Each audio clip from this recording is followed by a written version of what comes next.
Hello dears, welcome back. ഇന്ന് ഞാൻ വന്നിട്ടുള്ളത് ഒരു കുട്ടി വ്ളോഗായിട്ടാണ്. അപ്പോൾ കുറച്ച് ദിവസം മുമ്പ് ഞാനും ഇക്കാക്കയും ഉമ്മയും മോനും കൂടി എൻ്റെ തറവാട്ടിൽ പോയിട്ടുണ്ടായിരുന്നു. അപ്പോൾ മാമ സൗദിയിലേക്ക് പോവുകയാണ്. അപ്പോൾ മാമനെ കാണാനും യാത്ര അയക്കാനും വേണ്ടിയാണ് അന്ന് പോയത്. അപ്പോൾ അന്നത്തെ കുറച്ച് വിശേഷങ്ങളാണ്. പിന്നെ കൂടാതെ ഞങ്ങളുടെ കയ്യിൽ ഇപ്പോൾ കൂടെ ഒരു കവർ കാണാം. അപ്പോൾ ഈ കവറിൽ എന്താണെന്നുള്ളത് നിങ്ങൾക്ക് കാണണ്ടേ? അല്ലെങ്കിൽ വേണ്ട, നമുക്ക് നേരെ പോയി തന്നെ നോക്കാം. അപ്പോൾ ഇതൊക്കെയാണ് നമ്മൾ ആ കവറിൽ നിറച്ച് വെച്ചിട്ടുള്ളത്. ഒരുപാട് സാധനങ്ങളൊന്നുമില്ല. മാമ പോണത് പെട്ടെന്നാണ് അറിഞ്ഞത്. അതുകൊണ്ട് തന്നെ ഒരുപാട് സാധനങ്ങളൊന്നും ചെയ്യാനുള്ള സമയം കിട്ടിയില്ല. ഒറ്റ ദിവസം കൊണ്ട് ചെയ്തതാണ് ഇതൊക്കെ. അപ്പോൾ എങ്കിലും നമ്മൾ സ്നേഹത്തോടെ കുറച്ച് സ്പെഷ്യലായിട്ട് ഒന്ന് രണ്ട് സാധനങ്ങൾ ഉണ്ടാക്കി നമ്മൾ പോയപ്പോൾ കൂടെ കൊണ്ടുപോവുകയാണ്. അപ്പോൾ ഇതിൻ്റെ റെസിപ്പികളും കാര്യങ്ങളെല്ലാം ഞാൻ ഇതിൽ ഇൻക്ലൂഡ് ചെയ്തിട്ടുണ്ട്. അത് ഞാൻ അവസാനമാണ് കൊടുക്കുന്നത്. റെസിപ്പി ഇഷ്ടമില്ലാത്തവർക്ക് സ്കിപ്പ് ചെയ്യാനുള്ള എളുപ്പത്തിന് വേണ്ടിയാണ് കേട്ടോ. അപ്പോൾ നമ്മൾ കൊടുങ്ങല്ലൂർ എത്തി. ഇനി ഇവിടുന്ന് കുറച്ചുകൂടി ദൂരമുള്ളൂ നമ്മുടെ ഏറിയാട് എത്താനായിട്ട്. അപ്പോൾ അതാ വണ്ടി പാർക്ക് ചെയ്ത് നമ്മളൊരു പാലം കടന്ന് വേണം അങ്ങോട്ട് പോകാനായിട്ട് കേട്ടോ. അപ്പം വീടെത്തി. അപ്പോൾ ഒരു വൈകുന്നേരം സമയമാണ്. മാമ ഫ്ലൈറ്റ് നമുക്ക് രാത്രിയാണ്. അപ്പോൾ അതുകൊണ്ട് ഞങ്ങൾ വൈകിട്ടാണ് പോയത്. അപ്പോൾ അവിടെ ചെന്നപ്പോൾ ഉമ്മ അതുപോലെ തന്നെ കസിനൊക്കെ ഇത് പാക്ക് ചെയ്യാനുള്ള തിരക്കിലാണ് കേട്ടോ. അവൾ അത് മാമാടെ മോളാണ്, പിന്നെ എൻ്റെ ഉമ്മയും കൂടിയാണ്. ഞാൻ കൊണ്ടുചെന്ന അച്ചാറും സാധനങ്ങളും അതുപോലെ തന്നെ അവിടെ ഉള്ളതെല്ലാം ഉമ്മ പാക്ക് ചെയ്യണ്. ഈ പാക്ക് ചെയ്യുന്നത് കൊള്ളിക്കിഴങ്ങാണ് കേട്ടോ, അതായത് നമ്മുടെ കപ്പ. അപ്പോൾ അതെല്ലാം നന്നായിട്ട് സെക്യൂർ ചെയ്ത് എല്ലാം ചെയ്തിട്ടുണ്ട്. പിന്നെ അവിടെ പാക്കിങ്ങും കാര്യങ്ങളൊക്കെ തകൃതിയായിട്ട് നടന്നുകൊണ്ടിരിക്കുകയാണ്. വെയിറ്റ് നോക്കലും പരിപാടികളൊക്കെ മാമ തന്നെ ചെയ്യുകയാണ്. അപ്പോൾ അതെല്ലാം കഴിഞ്ഞു, പാക്കിംഗ് എല്ലാം കഴിഞ്ഞു. അപ്പോൾ എല്ലാവരും കൂടി ഇതുപോലെ ഒരുമിച്ച് കൂടിയിട്ട് കുറച്ചധികം ദിവസമായിട്ടുണ്ട്. അപ്പോൾ അതിൻ്റെ കുറച്ച് സന്തോഷം കാര്യങ്ങളും ഉണ്ട്. പിന്നെ അപ്പോൾ മോനാണെങ്കിൽ അവരെയൊക്കെ ആയിട്ട് നല്ല ജോളിയായിട്ടിരിക്കുകയാണ്.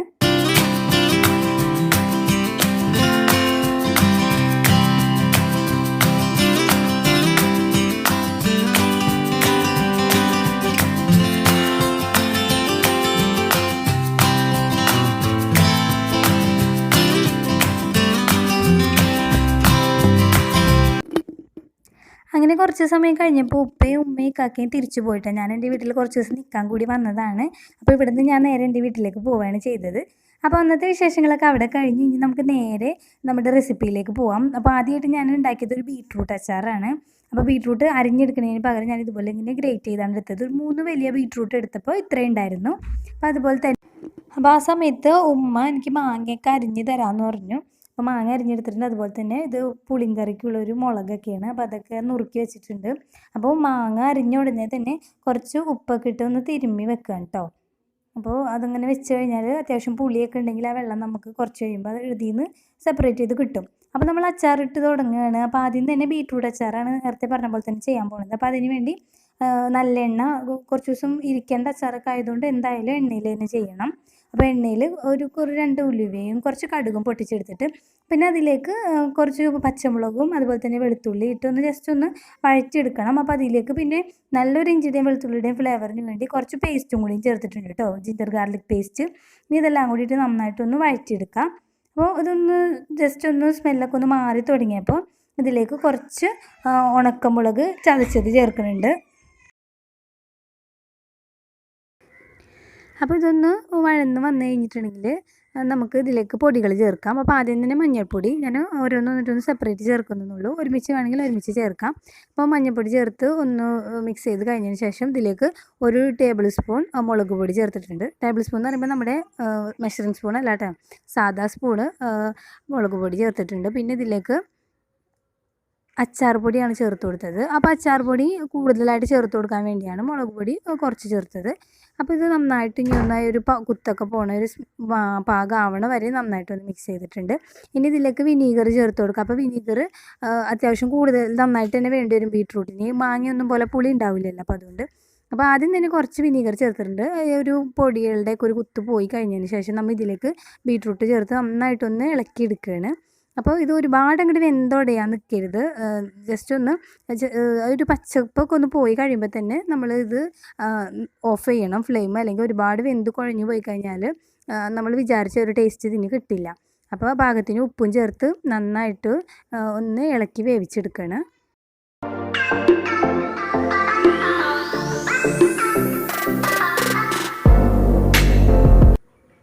അപ്പോൾ അതിനിടയ്ക്ക് പുളിയൊക്കെ നോക്കിയിട്ട് വേണമെന്ന് തോന്നുകയാണെങ്കിൽ വീണ്ടും വിനീഗർ ചേർത്ത് കൊടുക്കാം കേട്ടോ. പിന്നെ നമ്മളത് കഴിഞ്ഞ് അത് കുക്ക് ചെയ്ത് വരുമ്പോൾ അതൊക്കെ ഒന്ന് വറ്റി ഡ്രൈ ആയിക്കോളും.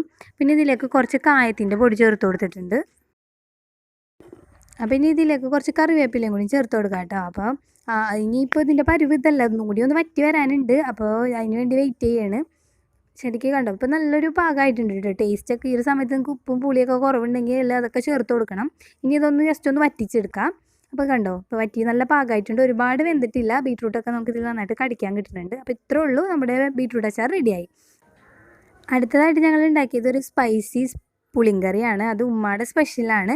അപ്പോൾ അത് ഞാൻ ഒരു മുമ്പ് നമ്മുടെ ചാനലിൽ ഇതിൻ്റെ ഡീറ്റെയിൽഡ് ആയിട്ടുള്ള റെസിപ്പി അപ്ലോഡ് ചെയ്തിട്ടുണ്ട്. അപ്പോൾ അതുകൊണ്ട് തന്നെ ഇതിലിപ്പോൾ വീണ്ടും പറഞ്ഞ് നമ്മുടെ വീഡിയോയുടെ ലെങ്ത്ത് കൂട്ടി നിങ്ങളെ ബോറടിപ്പിക്കാൻ ഉദ്ദേശിക്കുന്നില്ല. അപ്പോൾ കാണാത്തവരുണ്ടെങ്കിൽ ഞാൻ ലിങ്ക് കൊടുക്കാം വീഡിയോയുടെ. അപ്പോൾ നിങ്ങൾ കണ്ടു നോക്കിയിട്ട് ചെയ്ത് നോക്കിയിട്ട് ഫീഡ്ബാക്കൊക്കെ അറിയിക്കണേ. നമുക്ക് ജസ്റ്റ് ഒന്നും ഇങ്ങനെ കണ്ടു പോവാം. ഡീറ്റെയിൽ ആയിട്ടൊന്നും ഇതിൽ ഞാൻ പറയണില്ല കേട്ടോ.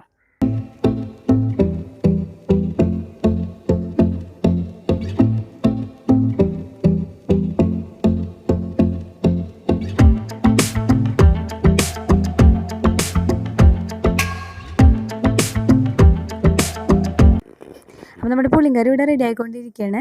അപ്പോൾ ഏകദേശം റെഡി ആയി കഴിഞ്ഞു എന്ന് തന്നെ പറയാം. അപ്പോൾ ഇതിലേക്ക് ഒരുപാട് മുളക് ചേർത്തിട്ടുണ്ട്. അതിനനുസരിച്ച് തന്നെ നമ്മൾ ഈന്തപ്പഴം ചേർക്കുന്നുണ്ട് കേട്ടോ. അപ്പോൾ നിങ്ങൾ വീഡിയോ കാണാത്തവരെല്ലാം കണ്ടു നോക്കാം. പിന്നെ അടുത്തത് നമ്മൾ മാങ്ങാച്ചാറാണ് ഉണ്ടാക്കാൻ പോണത്.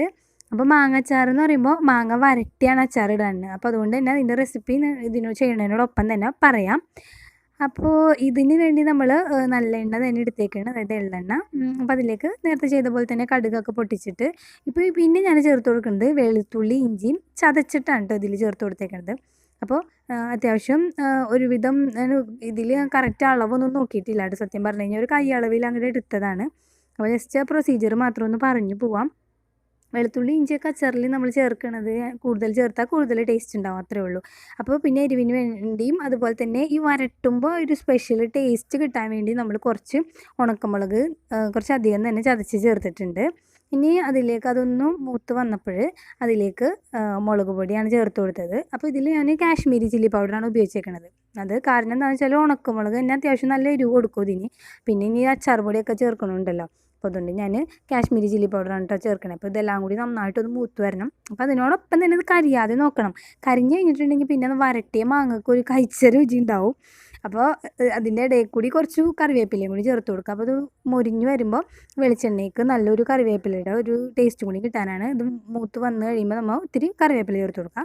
ഇനി കുറച്ച് ഉപ്പും കൂടിയും ചേർത്ത് ഈ ഒരു മിക്സ് റെഡിയാക്കി എടുത്തിട്ടുണ്ട്. ഇനി നമ്മളിതിലേക്ക് പൊടി, അതായത് മെയിൻ ഇൻഗ്രീഡിയൻ്റ് ആയിട്ടുള്ള നമ്മുടെ അച്ചാർ പൊടിയാണ് ചേർത്ത് കൊടുത്തത്. അപ്പോൾ ഏകദേശം ഒരു വൈകുന്നേരം സമയമായിട്ടുണ്ട് കേട്ടോ. അതുകൊണ്ടാണ് ലൈറ്റൊക്കെ കുറഞ്ഞ് കാണാൻ അത്ര ഭംഗിയൊന്നും തോന്നണില്ല. അല്ലെ, നേരിൽ കാണാൻ നല്ല ഭംഗി ഉണ്ടായിരുന്നു കേട്ടോ. അപ്പോൾ അതുകൊണ്ടാണ്. പിന്നെ ഞാൻ ചെറുതായിട്ടൊന്ന് കടിക്കാൻ കിട്ടാൻ വേണ്ടി കുറച്ച് വെളുത്തുള്ളിയുടെ അല്ലി ചേർത്തിട്ടുണ്ട്. നിർബന്ധമൊന്നുമില്ല. എനിക്ക് പൊതുവേ ഇഷ്ടമാണ് അച്ചാർ, വെളുത്തുള്ളി അച്ചാർ ഒഴികെ വേറെ അച്ചാറിലത്തെ വെളുത്തുള്ളി ഞാൻ കഴിക്കും. അപ്പോൾ അതുകൊണ്ട് തന്നെ ഞാൻ അച്ചാർ ഇടാക്കുമ്പോഴും കുറച്ച് വെളുത്തുള്ളി ഇങ്ങനെ കടിക്കാൻ കിട്ടാൻ പാകത്തിന് ഇടും. ഇനി നമ്മൾ ഇതിലേക്ക് ചേർത്ത് കൊടുക്കുന്നത് വിനീഗറാണ്. അതായത് അതെന്തിനാണെന്ന് വെച്ചിട്ടുണ്ടെങ്കിൽ നമ്മൾ ഈ മാങ്ങ വരട്ടി വരുമ്പോൾ തന്നെ നല്ലൊരു ഈ അച്ചാറിൻ്റേതായ നല്ലൊരു ടേസ്റ്റ് കിട്ടാൻ വേണ്ടിയാണ്. അപ്പോൾ ആദ്യം തന്നെ കുറച്ച് വിനീഗർ ചേർത്ത് അതൊന്ന് തിളപ്പിച്ചെടുത്തിട്ടുണ്ട്. പിന്നെ നമ്മുടെ ആ പൊടിയുടെയൊക്കെ ഒരു കുത്തും പോണ്ടേ അതിന് വേണ്ടി. അപ്പോൾ നമ്മൾ പിന്നെ മാങ്ങ ഇവിടെ ഉപ്പ് തിരുമ്പി വെച്ചതിൽ കുറച്ച് പച്ചമുളകും ഞാൻ അരിഞ്ഞിട്ടിട്ടുണ്ടായിട്ടോ. അപ്പോൾ അതിലെ പുളിവെള്ളമാണ് മാറി വന്നേക്കണത്. അപ്പോൾ ആ വെള്ളം നമുക്ക് കളയാം. പിന്നെ അതിലത്തെ മാങ്ങ മാത്രം ഞാനിങ്ങനെ പിഴിഞ്ഞിടുകയാണ്, മുളകും മാങ്ങയും കൂടി. അപ്പോൾ അതെല്ലാം ഇട്ട് നന്നായിട്ട് വരട്ടിയെടുക്കണം. ഇനിയുള്ള പണി അതാണ്.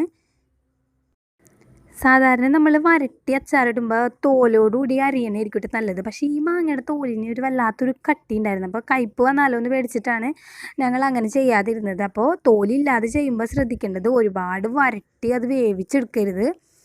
ഒരു 3/4 ഭാഗം വേവണ വരെ മാത്രം വരട്ടാൻ പാടുള്ളൂ കേട്ടോ. ഇനി ഞാനിതിലേക്ക് കുറച്ച് ഉലുവ പൊടിച്ചതും അതുപോലെ തന്നെ കടുക് പൊടിച്ചതും ചേർത്ത് കൊടുക്കുന്നുണ്ട്. അപ്പോൾ ഇതിൽ കുറച്ച് കടുക് പൊടിച്ചത് കൂടുതൽ ചേർക്കണം. മാങ്ങാച്ചാറിൽ കടുകിൻ്റെ ടേസ്റ്റ് കൂടുമ്പോൾ ഒരു പ്രത്യേക ടേസ്റ്റ് കിട്ടും. പിന്നെ അതിനെല്ലാം നമ്മളിത് വരട്ടിയാണല്ലോ എടുക്കണത്. അപ്പോൾ ചെറിയൊരു കടുമാങ്ങാച്ചാറിൻ്റെ ഒരു ടേസ്റ്റൊക്കെ വരുന്നുണ്ട് കേട്ടോ. അപ്പോൾ നമുക്ക് ഇങ്ങനെ ഒന്ന് വരട്ടിയെടുക്കാം. അപ്പോൾ ഒരുപാടായിട്ട് വെന്ത് പോവാതെയും ശ്രദ്ധിക്കണം. അപ്പോൾ നമ്മുടെ വരട്ടലൊക്കെ കഴിഞ്ഞിട്ടുണ്ട്. ഇനിയൊരു കുറച്ച് വെള്ളം, അതായത് അച്ചാറിൻ്റെ ഒരു കൺസിസ്റ്റൻസി കിട്ടാൻ വേണ്ടി കുറച്ച് തിളപ്പിച്ചാറിയ വെള്ളം, അതായത് പച്ചവെള്ളം ഒഴിക്കരുത്, തിളപ്പിച്ച വെള്ളം കുറച്ച് ഒഴിച്ചിട്ടുണ്ട്. അപ്പോൾ അതൊക്കെ ഒന്ന് റെഡിയായി വന്നു. നമ്മുടെ അച്ചാർ റെഡിയായി. ഞാൻ പകർത്തിയൊക്കെ വെച്ചു. ചൂടാറാൻ വേണ്ടി. ഇതിപ്പോൾ പിറ്റേ ദിവസം രാവിലെ ഉണ്ട് നിങ്ങൾ കാണുന്നത്. തലേ ദിവസം വൈകുന്നേരം ആയപ്പോഴത്തേക്കും നമ്മളെല്ലാം പകർത്തി ഇതുപോലെ പാത്രത്തിലാക്കി വെച്ചിട്ടുണ്ടായിരുന്നു. അത് തണുക്കാതെ നമുക്ക് പാക്ക് ചെയ്യാൻ പറ്റില്ലല്ലോ. അപ്പോൾ പിറ്റേ ദിവസം രാവിലെ ഞാൻ ഇതൊക്കെ പാക്ക് ചെയ്യാൻ പോവുകയാണ്.